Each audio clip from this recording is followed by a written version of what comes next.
అడుగుతున్నాను, థియేటర్ అనే పదం బైబిల్లో ఉందంటే 100కి 200% ఉందే. మళ్ళీ చెప్తున్నాను, థియేటర్స్లో ఆ రోజు ఏం చేసేవారు? అదొక నాటకశాల. నాటకం అంటే ఏంటి చెప్పాలి? నాటకం అంటే ఏంటి? ఇప్పుడు ట్రెండ్లో మాట్లాడ యాక్టింగ్కి దాన్ని ఒక ఫిల్మ్ని ఒక లైన్ చేస్తే దాన్ని ఏమైంది? సినిమా అయింది. ఈ రోజుల్లో బొమ్మ సిల్వర్ స్క్రీన్ మీద బొమ్మబడుతుంది. ఆ రోజు బొమ్మ కాదు, చెప్పండి, లైవ్.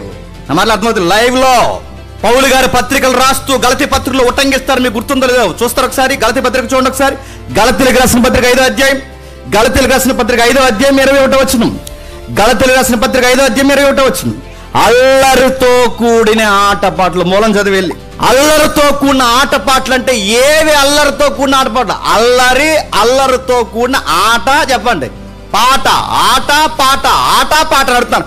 ఆట పాట నాటకం ఇవన్నీ ఎక్కడ ప్లే చేస్తారు? ఎక్కడ ఇవన్నీ చూపిస్తారంటే ఓపెన్ థియేటర్స్. ఇందా చదివే నాటకశాల.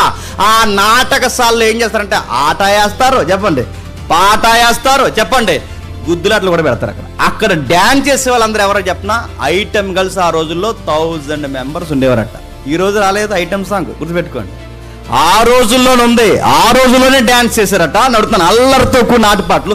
పౌలు దాన్ని ఏమన్నాడు చెప్పండి? అల్లరితో కూడిన ఆటపాటలు మనకి తాగావు. ఇప్పుడు చెప్పండి, అల్లరితో కూడిన ఆటపాటలు అంటే ఇప్పుడు ఈ ట్రెండ్లో మాట్లాడితే అవి ఏంటి?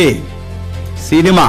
థియేటర్ అనే పదం ఈ ట్రెండ్లో, ఇది థియేటర్, ఇది క్లోజ్డ్ థియేటర్, చెప్పండి, అది ఓపెన్ థియేటర్, ఇది సిల్వర్ స్క్రీన్, చెప్పండి, అది లైవ్ మీద. గుర్తుపెట్టుకోండి, లైవ్ యాక్టింగ్ అంటే సేమ్, కాకపోతే ట్రెండ్ మారింది అంతే.